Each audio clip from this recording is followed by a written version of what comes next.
So I'm continuing the story of happiness, and after last week where we looked at the equation, the formula for happiness, reality minus expectations, I want to look at, to me, one of the most fantastic ideas that's really taken a hold in the world of positive psychology over the last 3 decades. And the idea is once again enormously topical, and it's that of flow.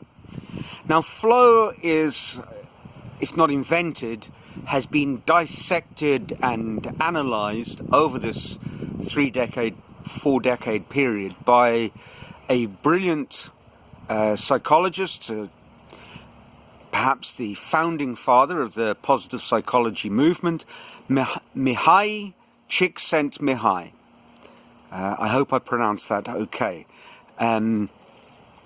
Not easy to spell, that I can tell you. Anyway, he pulled apart the idea of flow using a technique where he got people to record their daily experiences and how they were feeling. And essentially, this idea of flow, it's not as I say, it's not something that he invented, but it's an experience that I think we're all, to some degree or another, familiar with. And it's that feeling when you get totally caught up in a task, where you absolutely lose yourself in what you're doing. It's almost, and again, I have to apologize for the choice of words, but it's almost like an encounter with the divine. You know, you are one with the universe, and everything is just absolutely in sync. Now, people have started to investigate this and look at it from all sorts of different angles, you know, from a neurobiological perspective, from a sort of activity-based approach. And it's particularly, I suppose, it's been particularly popular in the area of sports psychology, because really finding out how to get in the zone, so to speak, is what a sports psychologist is all about, whether in performance or in training. So what is flow? Well, flow is a state, essentially, where the challenge of the task and your ability is perfectly matched. So you're being challenged, but not too much, and your ability is always on the edge, and you become totally caught up with the task. It might seem that it's a concept that only applies to these sort of high order activities, you know, playing a violin or, you know, pole vaulting or something. But in his books, Mihaly talks about how he looked at flow in daily activities as well. So from that perspective, a truly incredibly efficient cleaner might enter flow, you know, where they are carrying out all their tasks in perfect sync. They're doing things as fast as possible, as efficiently as possible, for an end result that is truly astounding. I listened to someone talk about flow and cleaning in an interview with Robin Sharma, and he was talking about this cleaner that he met at Johannesburg Airport, and it was in the bathroom. He just got off the plane, and he'd gone to the bathroom after the flight, and he met the cleaner, who said, you know, welcome to my office. What do you mean? He said, no, this is my office. You know, it's the best bathroom in the world.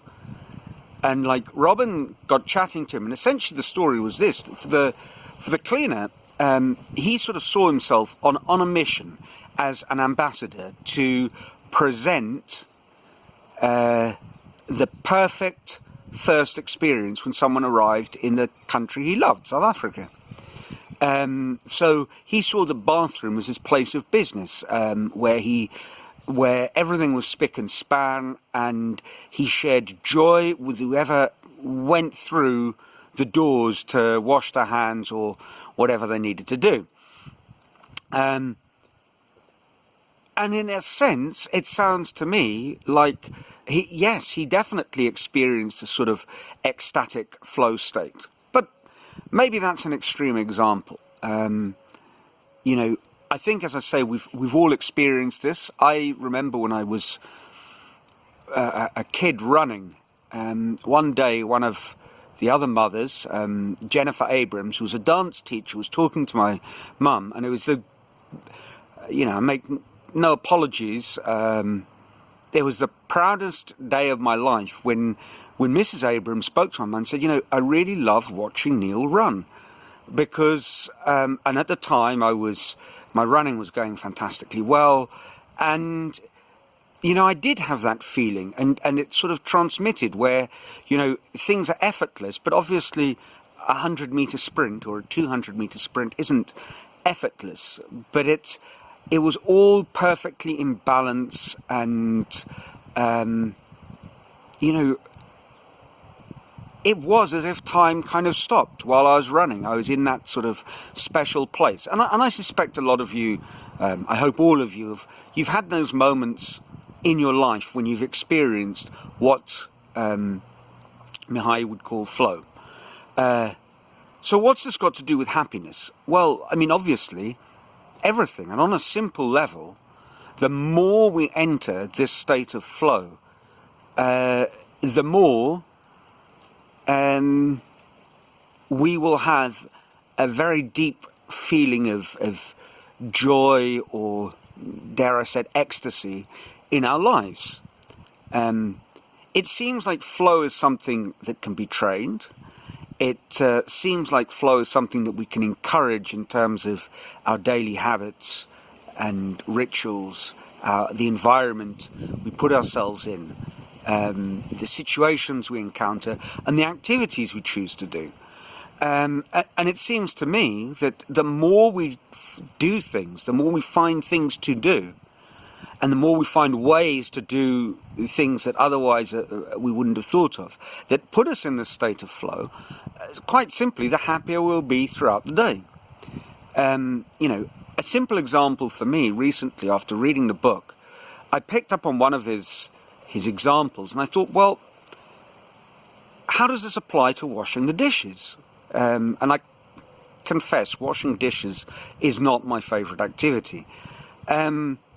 And so I tried to wash the dishes as well as I could. I tried to wash them as quickly as possible, without, skipping on important hygiene factors, and with some kind of end objective in mind. And what's interesting, I actually combined it with another popular sort of idea that has sprung out of the positive psychology field. B.J. Fogg, Stanford psychologist, and he's written a book about tiny habits and how to form habits. He's the guy, you might have seen the TED Talk, that speaks about building up a flossing habit one tooth at a time. So I kind of took this idea and said, okay, I'm struggling to get the dishes done, but what I'm going to do is I'm going to wash 10 dishes kind of joyfully in this almost rapturous mindset. And what always seems to happen is that the 10 spins into a larger number, and actually I found myself enjoying washing the dishes. It's weird, but it's true.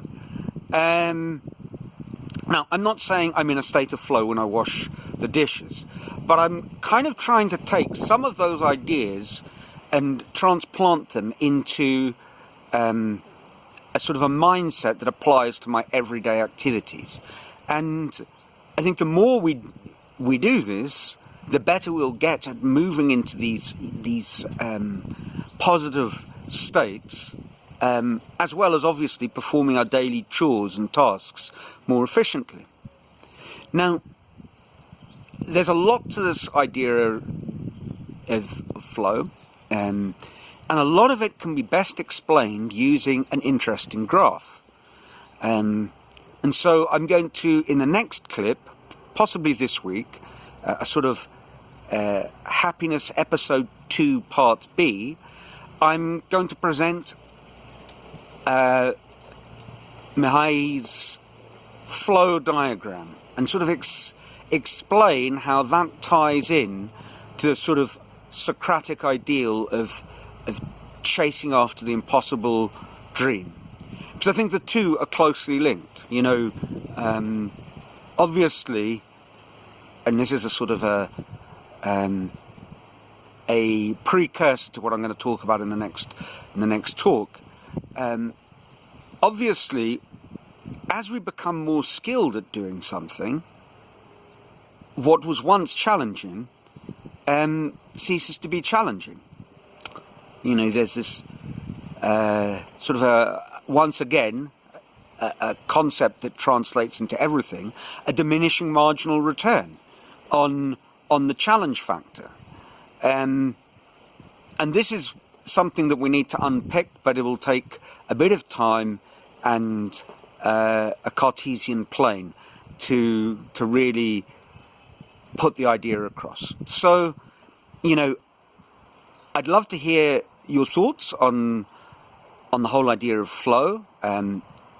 I'd be very interested to know what activities put you into the mystical realm, the state of flow, and what perhaps even more interesting for all of us is finding creative ways to enter into this ecstatic flow state when we're doing tasks that seem to be a million miles removed from ecstasy. Anyway, until the next talk, ciao.